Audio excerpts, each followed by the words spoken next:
is what I came up with. It started life as a VW camper van, the high-top version.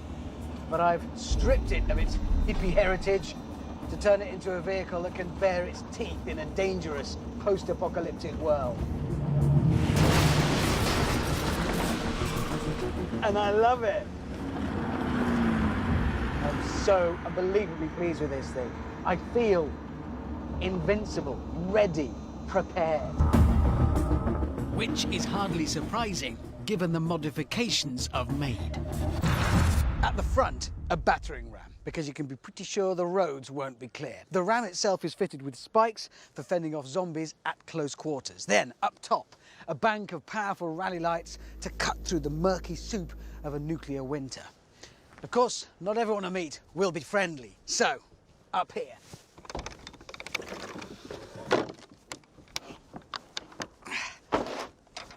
Weapons rack. Everything I need to defend myself against cannibals and zombies. Round here, water, essential. Subtle stuff too. I don't want to stand out, hence the camouflage paint. But perhaps most importantly of all, the whole of my bug-out camper van has been armour plated. I really have thought of everything. No, you haven't. All you've done is ruined a perfectly good camper van. And No, the jumper. I haven't. It's brilliant. It's bulletproof all over. It's bulletproof? Yes. Is it? Yes, it is. Is it? Yes, it is. Oh, Yeah, yeah. sounds like it. Yeah, tanks feel like that. Okay then. Yep. These are guns. Use them. What, on you? No, on the van. Shoot it. Are we ready, gentlemen? Yes. Ha! Didn't go through. Chip the paint. That's all you've done. Yes. Hammond. Yep. What you're suggesting is these aliens, they're going to travel trillions of miles using a propulsion system that we can't even conceive, and then they're going to try and take over the world using 177 air rifles. Well, if they do, I shall be ready for them. Especially given what I've done in here. Inside, I've turned this once humble camper van into literally the highest tech command centre imaginable. Up front, carbon dioxide scrubbers, just like the ones on Apollo 13. They will purify the air, even in case of radiation. And you can measure that radiation on these systems up here. Water. May not be able to find it, need to make it, it's essential. I've fitted a system that recycles urine. Basically, you do your number ones up there. Operate the pumps, they send the results up and across and into the water purification system here. And it emerges from that as purest drinking water. Food, I'm gonna need it. I've got a chicken. It lays eggs, they go in there. And perhaps best of all, the pâté de foie gras of the bug-out community, chicken soup. I love all this. Setting out into the wilderness in my little house on wheels, knowing I've got everything I need, whatever happens. What the? Am I penetrating his bulletproof armour? Yes, and his food. Oh, that's my own urine. Are you two doing this? Yes, he is. I'd get out of the way if I were you. The problem with the chicken is it moves around, making this a... Oh, good idea. Isn't it? Right, reloading, James, reloading. Oh, yes!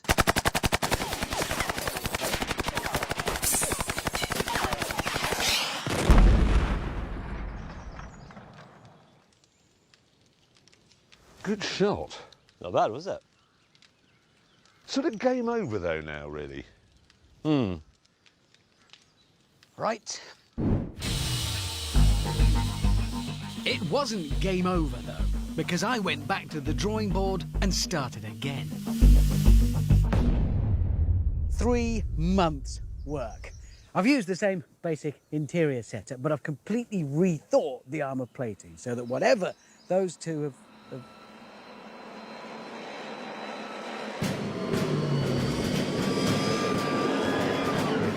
Now, this is a Scimitar light reconnaissance tank. It's small, it's quite fast, it's quite manoeuvrable. Its job is to sort of skip around the battlefield like a goat and find stuff. Now look at Hammond running around in a mad panic. He thinks I'm going to shoot him with my tank, but I'm not.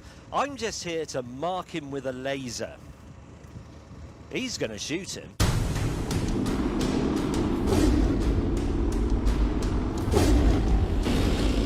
Yes, this is a Challenger 2 main battle tank.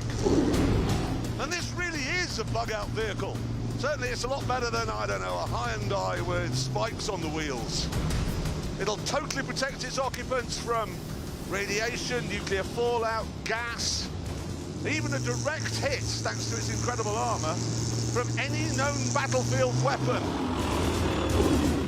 Then there's its gun, which is, well, there's no other word, enormous. 120 millimetres. And it could hit a target, let's say, Richard Hammond's van, while the tank itself is doing 30 miles an hour over rough ground.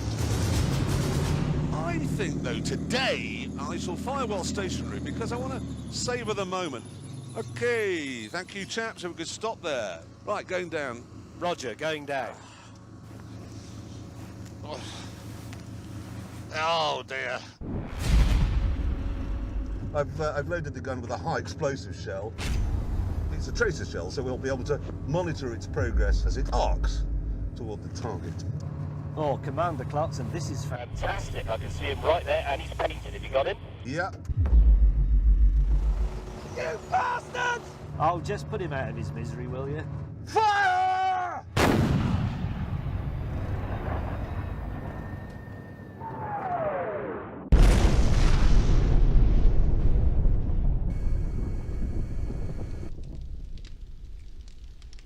I'm not sure his bug-out vehicle was quite as strong as he may have led you to believe. Right.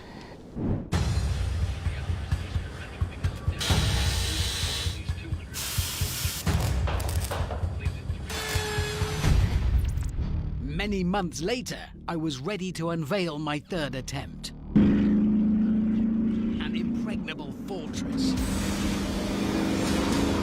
Oh, yeah. This is bug-out heaven. I've used as my inspiration the armoured personnel carrier from Aliens, on the basis that if it can protect Sigourney Weaver from that metal bitey thing with teeth, it can keep me safe from Jeremy Clarkson and James May. Underneath this beast are the basic elements of an Alvis stalwart. So it was already armour-plated, amphibious, massively powerful, six-wheel drive and four-wheel steering.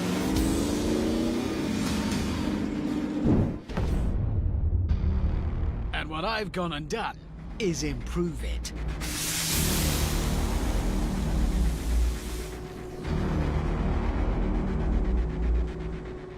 It's got a honeycombed latticework of ceramic steel armour plating that's 3 times thicker than the armour you'll find on the turret of an Abrams A1 M1 tank.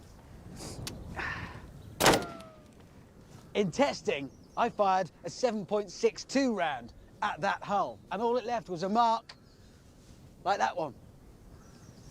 This thing is incredible.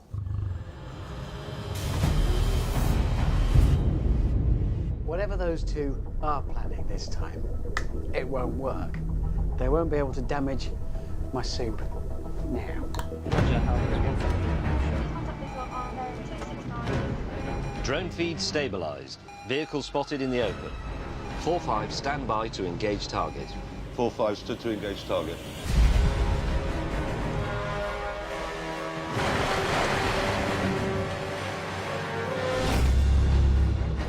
This shell is twice as powerful as the shell we fired from the tank, and it can hit a target 13 miles away. Loading weapon.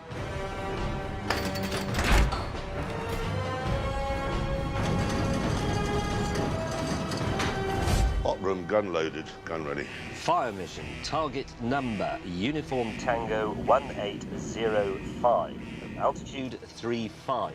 Direction 4600. Gun. Target line 130. Ready 68. Command approved. 4-5. Engage. Command approved. 4-5. Fire.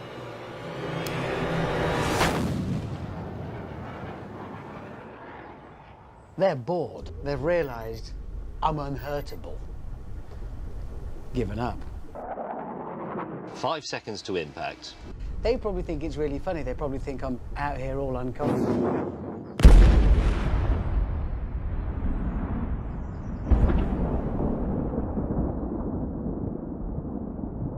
4-5. Target destroyed.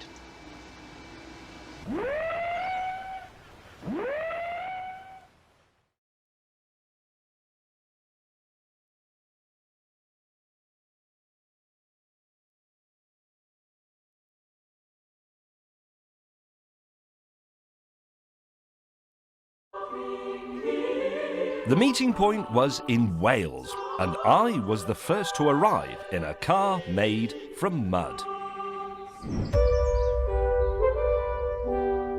But sadly, before I had the chance to tell you anything about it, Hammond arrived.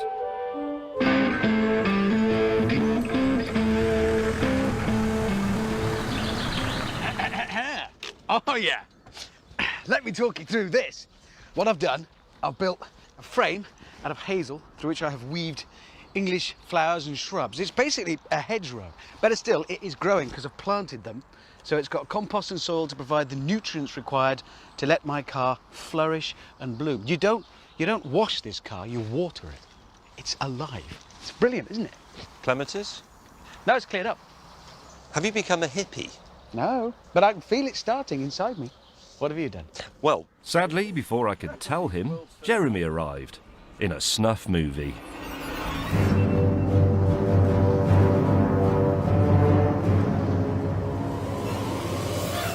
Gentlemen, I can see what's happened.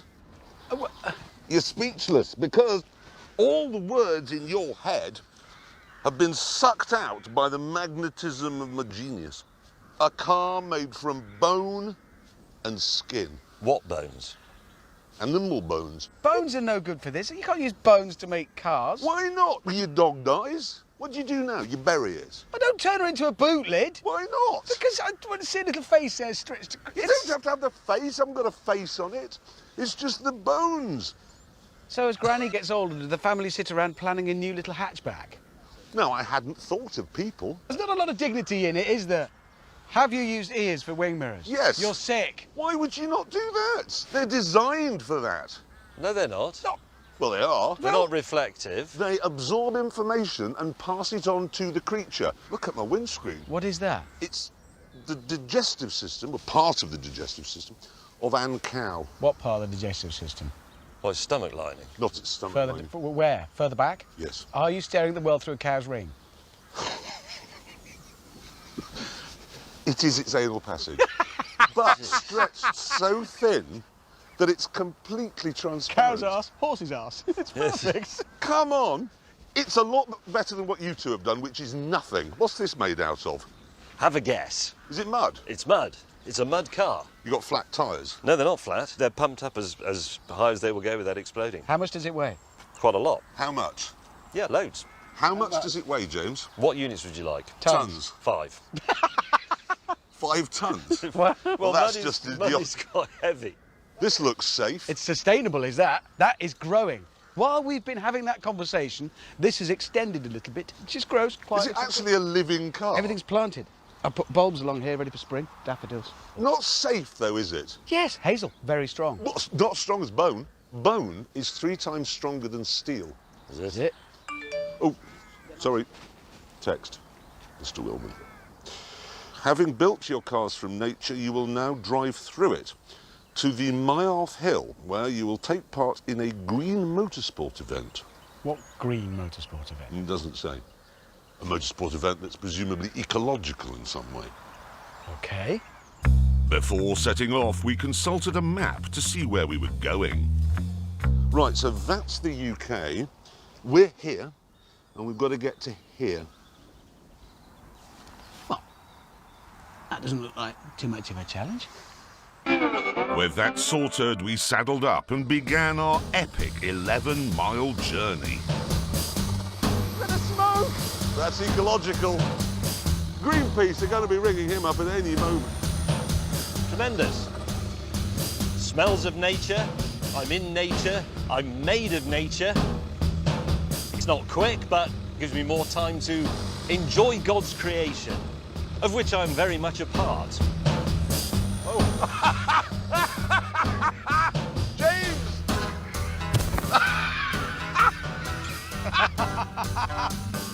We've done 10 seconds and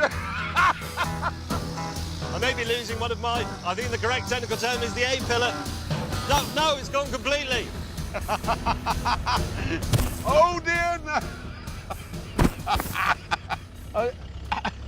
Surely he has to admit defeat.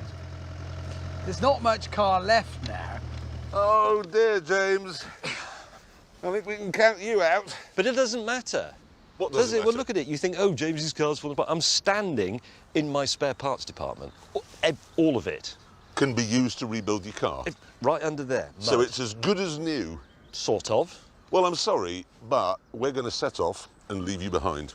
Well, hang on. You can't leave me behind because we haven't started yet. We're still in the field. Oh, yes. Good point. OK, well, we're going to set off and go to the pub. It's a very good idea. While you While you... find some mud. I've lost my car. Oh, it's there. It's there. With Bob the Builder out of the way, Richard and I settled down to appreciate the planet-saving nature of our revolutionary eco-cars. You may be amused by my bodywork, or perhaps horrified. But the fact is that making steel bodies for cars produces 120 million tonnes of carbon dioxide every year. 120 million tonnes! Car makers will sort out clean, environmentally friendly engines. They will. But in the meantime, I can tell you that the CO2 produced by this car's engine is being absorbed and used by the bodywork. Plants breathe in carbon dioxide and breathe out oxygen. That's what my car's body is doing right now. Jumpers, Sunday lunch, spare parts. You don't need a foundry or a furnace to build the body for this car. You just need animals to make love to one another. That's what this car is, really. It's a sex machine. Meanwhile, back at base, James was having a rethink. I've decided to abandon my original idea because it was just too weak and too floppy, and instead I'm going to build a car out of bricks. And the basic materials for making the bricks are fresh mud with a bit of water in it, some straw to give it strength, and some sheep poo. You then use that to make the brick shape, and then you fire those in a kiln, and then you use the bricks to build the thing like a house, except of course it will be roughly the shape of a car. Back on the road, Hammond had called our eco-convoy to a halt. What's the matter? Shh. Shush what? There's a bustle in my hedgerow. Well, don't be alarmed now. It's probably just a spring clean. Well, for the May Queen. As it turned out, I'd picked up a passenger. Hold on. There, look. Oh, it's a hedgehog. Yeah, he's moved in. The hedgehogs have bones. It could be a door mirror. He's now a member of my little community in here. You're not using him to make a door mirror. No, but He when lives you die, here. hedgehogs die.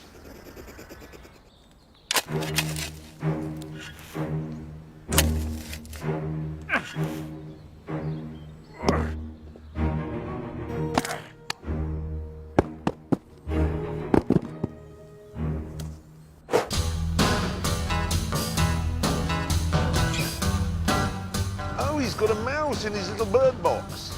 And it's got the biggest testes I've ever seen. Eventually, Richard and I arrived at the pub. Oh, hello.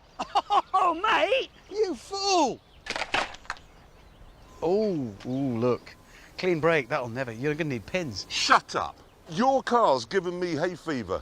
I can't see through my eyes. Oh, so you crashed your car because mine's got flowers on it, not because you built your windscreen out of a cow's balloon knot. Let's not get bogged down with who caused the accident, because it was you. I am now going to go and get some spare parts. Oh, yeah, of course you are. That'll be easy. Maybe there'll be a nice zoo in this tiny village. No, hospital. Old folks' home. You could wait and just find one of those old ladies, one of those tartan shopping. Back at the start point, the eco-warrior was ramping up the pace.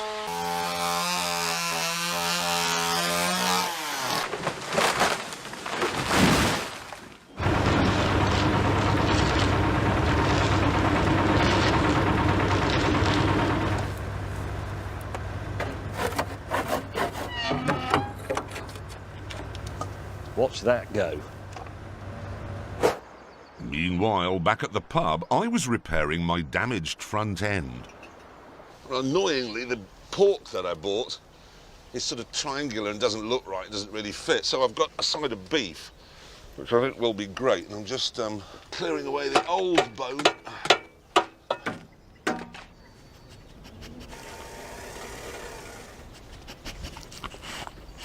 No, shoe. Shoe in Welsh. I'm warning you. How would you like to be a petrol filler cap? What do you think? I actually think it looks rather stylish because it immediately looks ecological, recyclable, sustainable, all those things. You get a single skin brick wall, builds up very neatly, as you can see. It's exactly the same as making something out of Lego. If you have lots of Lego...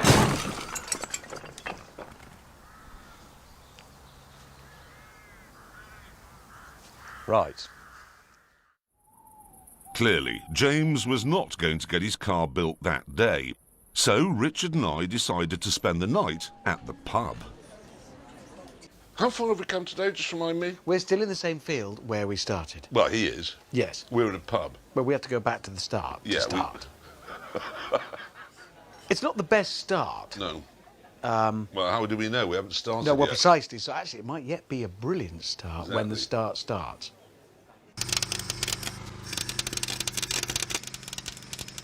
Ow!